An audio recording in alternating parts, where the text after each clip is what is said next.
Donc, ce sont des organisations, trois organisations, Faire pour un monde équitable, Consommateurs et Peuple solidaire, qui ont fait une synthèse des recherches qui ont été faites sur les labels équitables et bio.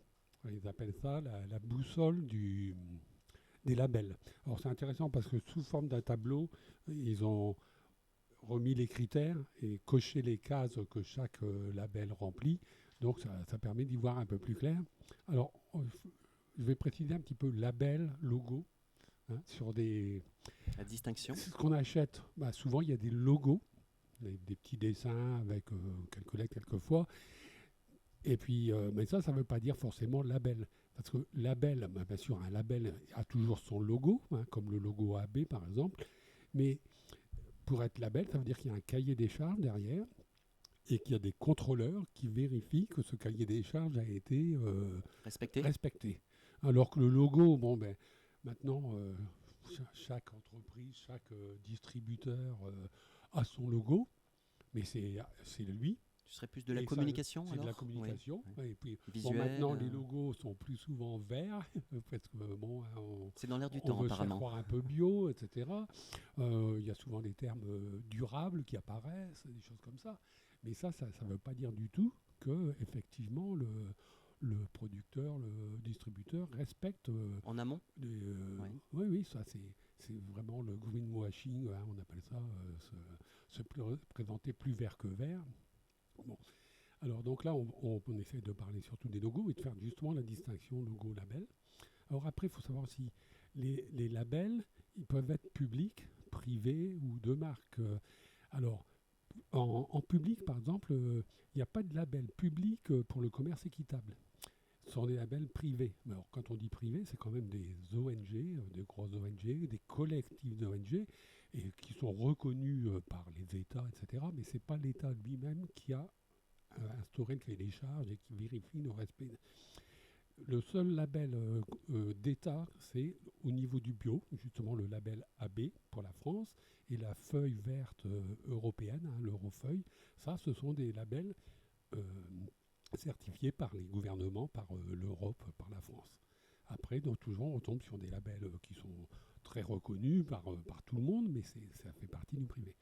Bon, puis après, il y a ce que je disais tout à l'heure, les marques qui, elles, essayent de se faire, de jouer sur les mots, de se présenter, mais sans un véritable cahier des charges. Est-ce que ça ne veut pas dire aussi que les marques cherchent à s'adapter à l'ère du temps, par rapport au marché, par rapport aux mutations écologiques, sociétales, oui, pour pouvoir sensibiliser la clientèle, leur parler aussi avec ces aspects graphiques, visuels Oui, au travers des logos, je pense que de toute façon, tous les producteurs alimentaires, les distributeurs, tout ça, sont conscients que maintenant les consommateurs veulent du durable, veulent du respectueux de la nature, des produits bons pour la santé, etc. Donc ils ont tous une démarche vers ça. Bon, maintenant, ils se présentent certainement beaucoup plus vertueux, c'est ça, qu'ils ne le sont en réalité. Et alors, ce qui est important aussi dans les labels, c'est que les critères soient obligatoires et non pas incitatifs. Donc c'est ça la grande différence, on va dire. On préconise de ne pas utiliser les pesticides. C'est totalement différent de on interdit les pesticides. Vous voulez dire que ce n'est pas coercitif Oui, voilà, c'est ça. Et il n'y a pas de sanction. Si c'est incitatif, on vous incite à ne pas utiliser de produits pesticides. Ouais, mais si vous le faites... L'enjeu, c'est quoi au travers de tout ça, Jean-Claude Pons ? C'est que le consommateur peut être trompé finalement sur la qualité, sur la traçabilité ? Oui, bien sûr, c'est ça. Donc il faut avoir des labels.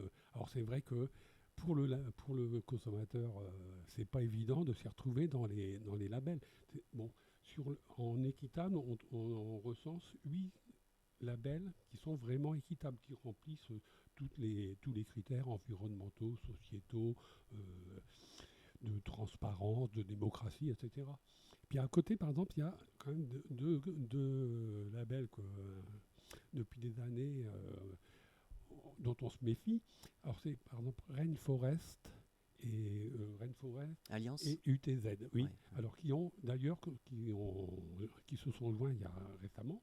Alors par exemple Rainforest, c'est une petite grenouille qui apparaissait justement, une petite grenouille verte, donc qui me paraît très sympathique.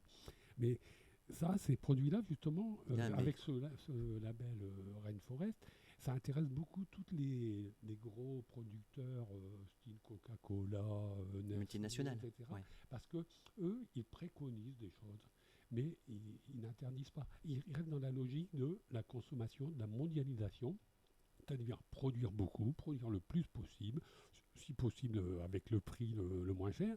Donc, ils arrivent encore à exploiter des produits qui ont ce label, exploitent encore les producteurs dans les pays du Sud, En Amazonie, avec les salaires, la oui, en déforestation. Amazonie, Ouais. par là, oui. Et puis, comme ils veulent produire plus, eh ben, ça veut dire encore déforestation pour des champs de soja, pour de l'huile de palme, etc. Donc monoculture qui appauvrissent les terrains. Oui, voilà, Ouais. tout ça. Et puis les zoonoses aussi, on en a beaucoup parlé pendant la pandémie, les zoonoses, c'est-à-dire avec les déplacements des espèces parce que leur Ah oui, habitat a été abîmé, oui, a bien été sûr, détruit. oui, totalement, ça c'est Et sûr. donc ça crée... Oui, oui, oui. C'est pour ça que c'est important de mettre aussi dans les critères le respect de la biodiversité et que ce soit, encore une fois, non plus incitatif, mais obligatoire et sanctionnable s'il n'y a pas de respect des choses. Alors là, je parlais rapidement des critères équitables, hein, mais bon, les consommateurs, les auditeurs qui voudront aller plus précisément, il faut qu'ils se tournent vers Pub Solidaire ou FAIR pour trouver sur Internet. Faire FAIR. Alors c'est FAIR, entre parenthèses avec un E, un monde équitable. Hein, parce que FAIR, ça évoque le fair trade, le commerce équitable. Le commerce équitable. D'accord. Donc ils trouveront en tapant boussole des labels sur Internet, je pense qu'ils pourront trouver donc ces tableaux qui sont très intéressants. Et après aussi au niveau du bio, donc je disais tout à l'heure, label vraiment officiel, c'est le label AB et puis la feuille. Alors j'ai découvert aussi que le label AB maintenant est facultatif sur des produits bio. Par contre, le label, la feuille européenne sera obligatoire. Et puis, à côté, il y a donc d'autres labels comme biopartenaire, Déméter, bioéquitable, etc. Et donc, ce qu'on se rend compte, pour la plupart des labels, ils sont exigeants sur les principes généraux, hein, donc pas de pesticides, etc., interdiction des OGM. Le bien-être animal, là, on peut encore progresser. Par exemple, les labels AB européens peuvent progresser. Les problèmes environnementaux, ça c'est respecté. Par contre, au niveau social, économique, les critères du commerce équitable, par exemple, beaucoup ne les respectent pas. Hein. Alors, au niveau du bien-être animal, par exemple, c'est vrai que certains peuvent reprocher déjà, il y a le mélange entre du bio et du non-bio dans la même ferme. Ça, souvent, ce n'est pas interdit. C'est préconisé, mais pas interdit. Au niveau du bien-être animal, par exemple, c'est l'écornage, la castration des animaux.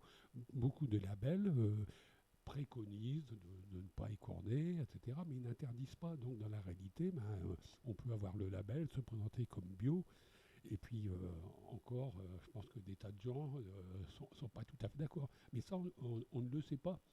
Donc, c'est vraiment intéressant, je trouve, d'avoir un tableau comme ça, avec ce qui est respecté ou pas. Et puis après, il y a tout un tas de... alors, est-ce qu'on doit dire label ou logo bleu, blanc, cœur, bienvenue à la ferme, etc. Donc là, c'est pareil. Les critères, pour l'instant, pratiquement tout est en rouge parce qu'il n'y a rien d'effectif, de contraignant. On revient toujours à ce problème de contraindre et de sanctionner ceux qui ne respectent pas ces produits. Merci beaucoup Jean-Claude Pont pour Merci. cette présentation et cette distinction à faire entre logo et label. On vous retrouve mardi prochain si vous le souhaitez. Merci. Oui, merci. Au revoir Jean-Claude Pont. Au revoir.